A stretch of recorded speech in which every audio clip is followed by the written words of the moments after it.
달. 그 곡을 처음 들었을 때 나는 울었습니다. 17살에 처음 세실리아를 만난 이후 처음으로 그녀의 음악 앞에서 주체할 수 없이 눈물이 흘러내렸습니다.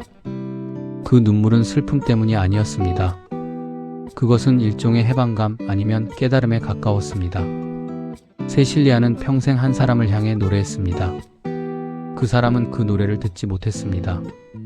그러나 그 노래는 그녀가 떠난 후에도 계속해서 다른 사람들의 가슴 속에서 살아 있었습니다. 나는 그 음악을 통해 사랑이 무엇인지, 이별이 무엇인지, 그리고 기다림이 무엇인지를 배웠습니다. 세실리아가 그 사람을 통해 사랑을 알았듯이 나는 세실리아를 통해 음악을 알았고 그 음악을 통해 내 인생을 알았습니다. 그렇게 생각하니 세실리아는 결코 혼자가 아니었습니다. 그녀가 그리워했던 그 사람은 그녀의 곁에 없었을지라도 그녀의 음악은 수많은 사람의 곁에 있었습니다. 그리고 그 수많은 사람 각자는 그녀의 음악 속에서 자신만의 이야기를 발견했습니다. 나는 이제 세실리아에 대한 글을 마무리하려 합니다. 그녀는 내 인생의 한 페이지를 넘기는 것이 아니라 내 인생의 여러 페이지에 걸쳐 흐르는 하나의 선율과 같았습니다. 때로는 배경음악처럼, 때로는 전면에 나와서 나를 울리고 웃게 했습니다. 40살 나는 다시 파리를 찾았습니다. 생제르맹 드 프레 르쳇 느와르는 여전히 그 자리에 있었습니다. 바텐더는 그때 그 사람이 아니었지만 낡은 피아노는 여전히 그곳에 있었습니다. 나는 바텐더에게 부탁하여 그 피아노 앞에 잠시 앉아보았습니다. 건반은 낡고 색이 바랬지만 소리는 그대로였습니다. 나는 서툰 솜씨로 세실리아의 레인이 선데이의 첫 몇 마디를 연주했습니다. 그러자 클럽 안에 있던 몇몇 손님들이 고개를 돌려 저를 쳐다보았습니다. 그중 한 노인이 다가와 말했습니다. 그 곡 알고 있습니다. 세실리아의 노래지요. 저는 깜짝 놀랐습니다. 이곳 파리에서 이 작은 클럽에서 세실리아의 노래를 아는 사람을 만날 줄은 생각하지 못했습니다. 아셨군요. 저는 그녀의 음악을 오랫동안 좋아해 왔습니다. 노인은 제 옆에 앉으며 말했습니다. 저도 그녀를 알고 있었습니다. 아주 오래전 그녀가 이곳에서 처음 노래하던 때부터요. 그 노인은 자신을 피에르라고 소개했습니다. 그는 세실리아와 같은 시대에 이 클럽을 드나들던 단골이었습니다. 그녀는 항상 혼자 왔어요. 피아노 앞에 앉으면 세상이 그녀에게서 멀어지는 것 같았죠. 그녀가 노래할 때면 클럽 안은 숨소리조차 들리지 않을 정도로 조용해졌어요. 그녀는 아름다운 사람이었어요. 하지만 너무나 외로워 보였죠. 피에르는 잠시 말을 멈추고 먼 곳을 바라보는 듯한 눈빛을 했습니다. 가끔 그녀가 노래를 마치고 내리면 저는 커피를 한 잔 건네곤 했어요. 그녀는 조용히 고맙습니다 하고는 한 모금 마시고는 곧 자리를 떴죠. 그녀는 누구와도 깊은 관계를 맺지 않으려 했어요. 마치 자신에게 어떤 관계도 허락하지 않는 것처럼 보였어요. 그녀가 왜 음악을 그만두었는지 아십니까? 피에르는 천천히 고개를 저었습니다. 정확히는 모릅니다. 하지만 그녀가 누군가를 기다리고 있었다는 것은 알고 있습니다. 그녀가 노래할 때면 항상 특정한 한 사람을 향해 노래하는 것 같았어요. 그 사람은 한 번도 오지 않았지만 그녀는 계속해서 기다렸죠. 그렇게 그녀는 마지막 공연을 하고 사라졌습니다.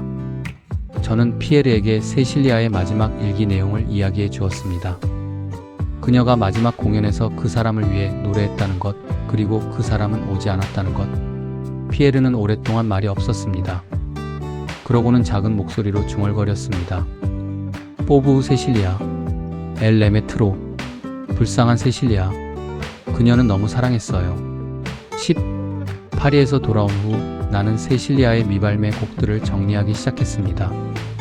마리가 보내준 테이프 속 음원을 디지털로 복원하고 가사를 프랑스어 원문과 함께 정리했습니다. 그 과정에서 나는 그녀의 음악을 더욱 깊이 이해하게 되었습니다. 그녀의 음악은 사랑에 관한 것이었지만 동시에 사랑하지 못하는 것에 관한 것이었습니다. 그리움에 관한 것이었지만 동시에 그리움을 말하지 못하는 것에 관한 것이었습니다. 나는 그 곡들을 모아 작은 음반을 제작했습니다. 물론 상업적인 목적은 없었습니다. 그저 세실리아의 음악이 조금이라도 더 많은 사람에게 닿기를 바라는 마음에서였습니다. 음반 자켓에는 르쳇 느와르에서 찍은 그녀의 사진을 넣었습니다. 그리고 그녀의 일기에서 발췌한 글 몇 줄을 뒷표지에 실었습니다. 누군가를 향한 마음을 말하지 못하는 것은 때로는 그 마음을 지키는 가장 확실한 방법일지도 모릅니다. 말해버리면 잃을까봐 침묵 속에 두는 것이 더 안전하다고 믿었습니다. 하지만 지금 생각하면 말하지 않아도 이미 잃고 있었습니다. 말하지 않은 것 자체가 이미 이별이었습니다. 음반은 예상보다 많은 사람들에게 전해졌습니다. 세실리아를 기억하는 소수의 사람들, 그리고 그녀를 새롭게 발견하는 사람들에게 그 음반을 들은 한 청년이 나에게 이메일을 보내왔습니다. 저는 세실리아의 음악을 듣고 처음으로 사랑하는 사람에게 고백했습니다. 그녀가 노래하지 않아서 후회한 것처럼 저도 후회하고 싶지 않았습니다. 고백은 받아들여지지 않았습니다. 하지만 후회하지 않습니다. 적어도 저는 제 마음을 말했으니까요. 그 이메일을 읽으며 나는 생각했습니다. 세실리아, 당신의 음악은 이렇게 살아있습니다. 당신이 직접 닿지 못했던 사람들에게 당신의 음악은 닿고 있습니다. 그리고 그 음악은 사람들로 하여금 사랑하게 하고 용기 내게 하고 때로는 후회 없이 살게 합니다. 10일. 지금 나는 43살입니다. 세실리아를 처음 만난 지 26해가 지났습니다. 그동안 나는 사랑도 하고 이별도 했고 만남도 있고 헤어짐도 있었습니다. 그 모든 순간마다 세실리아의 음악이 있었습니다. 가끔 나는 생각합니다. 만약 세실리아가 그 사람에게 마음을 고백했다면 어땠을까? 만약 그 사람이 그녀의 마지막 공연에 왔다면 어땠을까? 어쩌면 그녀는 음악을 그만두지 않았을지도 모릅니다. 어쩌면 더 많은 노래가 세상에 나왔을지도 모릅니다. 하지만 동시에 나는 생각합니다. 그렇지 않았기에 그녀의 음악은 이렇게 우리에게 왔는지도 모릅니다. 그리움과 체념, 말하지 못한 사랑의 무게가 있었기에 그녀의 음악은 그렇게 깊고 아름다웠는지도 모릅니다. 예술은 때로 결핍으로부터 탄생합니다. 가진 것보다는 갖지 못한 것에 더 깊이 울리니까요. 나는 오늘도 세실리아의 음악을 듣습니다. 레이니 선데이 아듀몽 아모르 포어리. 그 음악들을 들으며 나는 나 자신의 삶을 돌아봅니다.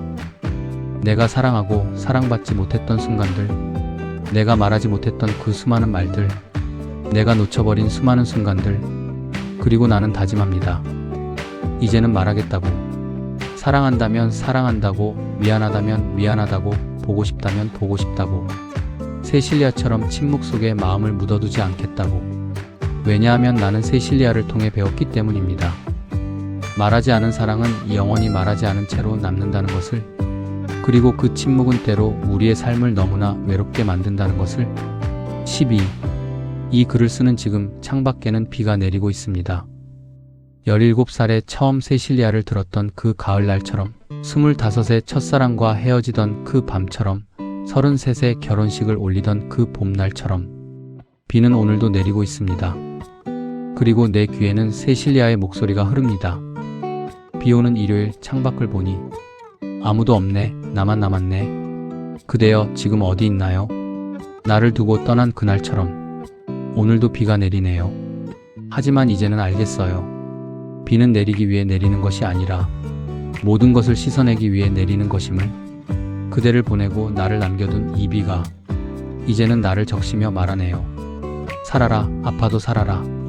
그리워해도 살아라. 사랑은 그렇게 하는 거라고.